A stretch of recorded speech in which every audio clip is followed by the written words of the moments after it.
జైపూర్ వేదికగా Rajasthan Royals Mumbai Indians మధ్య జరిగిన మ్యాచ్లో ముంబై ప్రతీకారం తీర్చుకుంటుందేమో అనుకుంటే రాజస్థాన్ చేతిలో చతికిలపడి 9 వికెట్ల తేడాతో ఓడిపోయింది. ఈ గెలుపుతో రాజస్థాన్ జట్టు తాము ఎందుకు టాప్ స్థానానికి అర్హులు అనేది ప్రూవ్ చేశారు. బ్యాటింగ్, బౌలింగ్, ఫీల్డింగ్ ఇలా అన్ని విభాగాల్లో అదరగొట్టి తమ సత్తా చాటుకున్నారు. ప్లేస్ ఏదైనా, జట్టు ఏదైనా గెలిచేది మాత్రం మేమే అని నిరూపించారు. ఇక ముంబై జట్టు ఈ మ్యాచ్లో బ్యాటింగ్, బౌలింగ్, ఫీల్డింగ్ ఇలా అన్ని విభాగాల్లో అట్టర్ ఫ్లాప్ షోతో ఓటమిని మూటగట్టుకుంది. ఈ మ్యాచ్లో సంజు కెప్టెన్సీని ఖచ్చితంగా మెచ్చుకోవాలి. బౌలర్లను రొటేట్ చేసిన విధానం చాలా ఆకట్టుకుంది. ఇక రాజస్థాన్ జట్టు ఈ విజయంతో మరో 2 పాయింట్స్ సాధించి పాయింట్స్ టేబుల్లో 14 పాయింట్స్ సాధించిన మొదటి జట్టుగా నిలవడమే కాకుండా తమ టాప్ స్థానాన్ని నిలబెట్టుకుంది. ఈ ఓటమితో ముంబై జట్టు 7వ స్థానంలో కొనసాగుతున్నప్పటికీ తమ ప్లే ఆఫ్స్ అవకాశాలను సంక్లిష్టం చేసుకుంది. ఇక ఈ మ్యాచ్లో రాజస్థాన్ జట్టు తరపున ఆటగాళ్లు కొన్ని అద్భుతమైన రికార్డ్స్ నమోదు చేశారు. ముఖ్యంగా ఆ జట్టు అండర్ రేటెడ్ ఆటగాడు సందీప్ శర్మ ఈ మ్యాచ్లో కేవలం 18 పరుగులు మాత్రమే ఇచ్చి 5 వికెట్లు తీసి ఈ సీజన్ ఐపీఎల్లోని బెస్ట్ బౌలింగ్ గణాంకాలు నమోదు చేసిన మొదటి బౌలర్గా నిలిచాడు. అలా సందీప్ శర్మ ఒక హిస్టరీని క్రియేట్ చేశాడు. సందీప్ శర్మ ఎంత అద్భుతంగా వేసినా అతడికి బీసీసీఐ నుండి ఎందుకు పిలుపు రాదో అర్థం కావడం లేదు. రాబోయే టీ20 మ్యాచ్లకు సందీప్ శర్మను టీమిండియాలోకి తీసుకోవాలని భావిస్తున్నారా? మీ అభిప్రాయాన్ని కామెంట్ చేయండి. మరో బౌలర్ చాహల్ ఖాతాలో ఒక అరుదైన రికార్డు వచ్చి చేరింది. ఈ మ్యాచ్లో నబీని అవుట్ చేయడంతో ఐపీఎల్ చరిత్రలో అత్యంత వేగవంతంగా 200 వికెట్లు సాధించిన మొదటి బౌలర్గా చాహల్ నిలిచాడు. మరో రికార్డు ఏంటంటే 349 వికెట్లతో టీ20లలో అత్యధిక వికెట్లు తీసిన భారతీయ బౌలర్గా మొదటి స్థానాన్ని దక్కించుకున్నాడు. చాహల్ లాంటి టాలెంటెడ్ బౌలర్ని బెంగళూరు జట్టు ఎందుకు వదులుకుందో ఆ జట్టుకే అర్థం కావాలి. చాహల్ ని వదులుకోవడం ఆర్సీబీ చేసిన తప్ప, ఒప్ప? మీ అభిప్రాయాన్ని తెలియజేయండి. మ్యాచ్ హైలైట్స్ విషయానికొస్తే టాస్ గెలిచిన ముంబై జట్టు మొదట బ్యాటింగ్ ఎంచుకుని అందరినీ ఆశ్చర్యపరిచింది. ఆ షాక్ నుండి తేలుకోకముందే మ్యాచ్ ఆరంభించిన ముంబైకి ఆదిలోనే బిగ్ షాక్ తగిలింది. ఫామ్ లో ఉన్న రోహిత్ శర్మ మొదటి ఓవర్లోనే ట్రెంట్ బౌల్ట్ బౌలింగ్ లో కీపర్ సంజుకి క్యాచ్ ఇచ్చి అవుట్ అయ్యాడు. ఆ తర్వాత ఓవర్లోనే మరో ఓపెనర్ ఇషాన్ కిషన్ సందీప్ శర్మ బౌలింగ్ లో డకౌట్ అయి నిరాశపరిచాడు. దీంతో క్రీజులోకొచ్చిన సూర్య, తిలక్ కలిసి జట్టును ఆదుకుంటారు అని భావించారు అభిమానులు. అయితే సూర్యకుమార్ సందీప్ శర్మ బౌలింగ్ ని రాంగ్ అనాలిసిస్ చేసి భారీ షాట్ ఆడబోయి రోమన్ పావెల్ కు క్యాచ్ ఇచ్చి అవుట్ అయ్యాడు. సూర్య కేవలం 10 పరుగులు మాత్రమే చేసి జట్టుని ఒత్తిడిలోకి నెట్టేశాడు. రాజస్థాన్ దెబ్బకు పవర్ ప్లే ముగిసేసరికి ముంబై జట్టు కేవలం 45 పరుగులు మాత్రమే చేసి 3 వికెట్స్ కోల్పోయి కష్టాల్లో పడింది. దీంతో మహమ్మద్ నబీకి ప్రమోషన్ ఇచ్చి బ్యాటింగ్ కు పంపింది ముంబై జట్టు. అయితే ఆ ప్రయోగం కూడా పెద్దగా కలిసి రాలేదు. అతడు 17 బంతుల్లో 23 పరుగులు చేసి క్యాట్ అండ్ బౌల్డ్ గా చాహల్ బౌలింగ్ లో వెనుదిరిగాడు.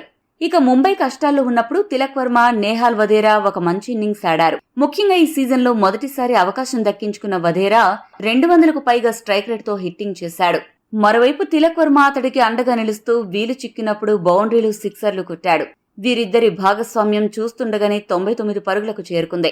ఇటువంటి సమయంలో ట్రెంట్ బౌల్ట్ మరోసారి ఎంట్రీ ఇచ్చి వధేరా వికెట్ దక్కించుకుని వీరి భాగస్వామ్యానికి తెరదించాడు. వధేరా 4 సిక్సర్లు, 3 ఫోర్ల సాయంతో 24 బంతుల్లో 49 పరుగులు చేసి 50 పూర్తి చేసుకోకుండానే అవుట్ అయ్యాడు. ఇక బ్యాటింగ్ కు వచ్చే ముందు మైదానంలో తెగ కసరత్తులు చేసి క్రీజులోకి ఆవేశంగా వచ్చాడు హార్దిక్ పాండ్యా. అయితే పట్టుమని 10 పరుగులు మాత్రమే చేసిన హార్దిక్ ఆవేష్ ఖాన్ బౌలింగ్ లో పెవిలియన్ చేరాడు. మరోసారి దారుణంగా ఫెయిల్ అయ్యాడు. వికెట్లు పడుతున్నా తాను ఉన్నాను అంటూ తిలక్ ఒంటరి పోరాటం చేశాడు. దీంతో ముంబై 200 పరుగుల స్కోరు సాధిస్తుంది అనుకున్నారంతా. అయితే చివరి ఓవర్లో సందీప్ శర్మ మరోసారి సూపర్ బౌలింగ్ వేసి ఆ ఓవర్లో 3 వికెట్లు తీసి ముంబై స్పీడ్కు బ్రేకులు వేశాడు. క్రీజులో కుదురుకున్న తిలక్ వర్మని అవుట్ చేశాడు. ఆ వెనువెంటనే కోయెడ్జ్ ని డకౌట్ చేశాడు.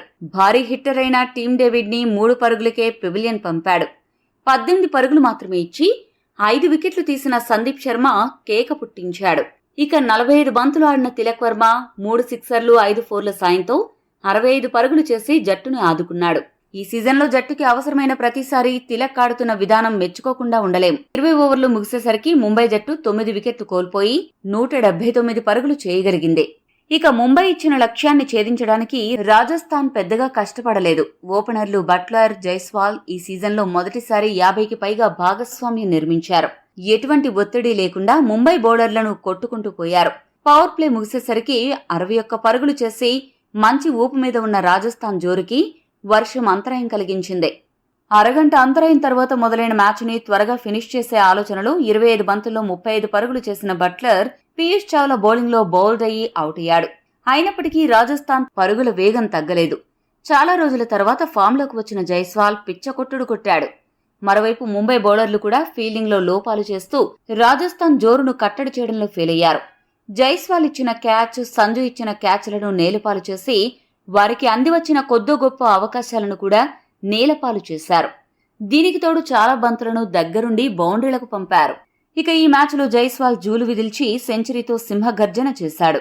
జైస్వాల్కి ఐపీఎల్లో ఇది 2వ సెంచరీ. ఇక్కడ విశేషమేంటంటే జైస్వాల్ తన 2 సెంచరీలను ముంబైపై చేశాడు.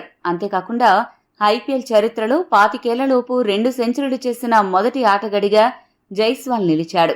ఈ మ్యాచ్లో జైస్వాల్ 60 బంతుల్లో 174 స్ట్రైక్ రేటుతో 7 సిక్సర్లు, 9 బౌండరీల సాయంతో 104 పరుగులు చేసి అజేయంగా నిలిచాడు. రాజస్థాన్ను గెలిపించాడు. ఇక సంజు శాంసన్ 28 బంతుల్లో 38 పరుగులు చేసి అతడికి అండగా నిలిచాడు. ఈ వీడియో మీకు నచ్చితే లైక్, షేర్, కామెంట్ చేయండి. మరిన్ని స్పోర్ట్స్ అప్డేట్స్ కోసం మా ఛానల్ను సబ్స్క్రైబ్ చేసుకోండి.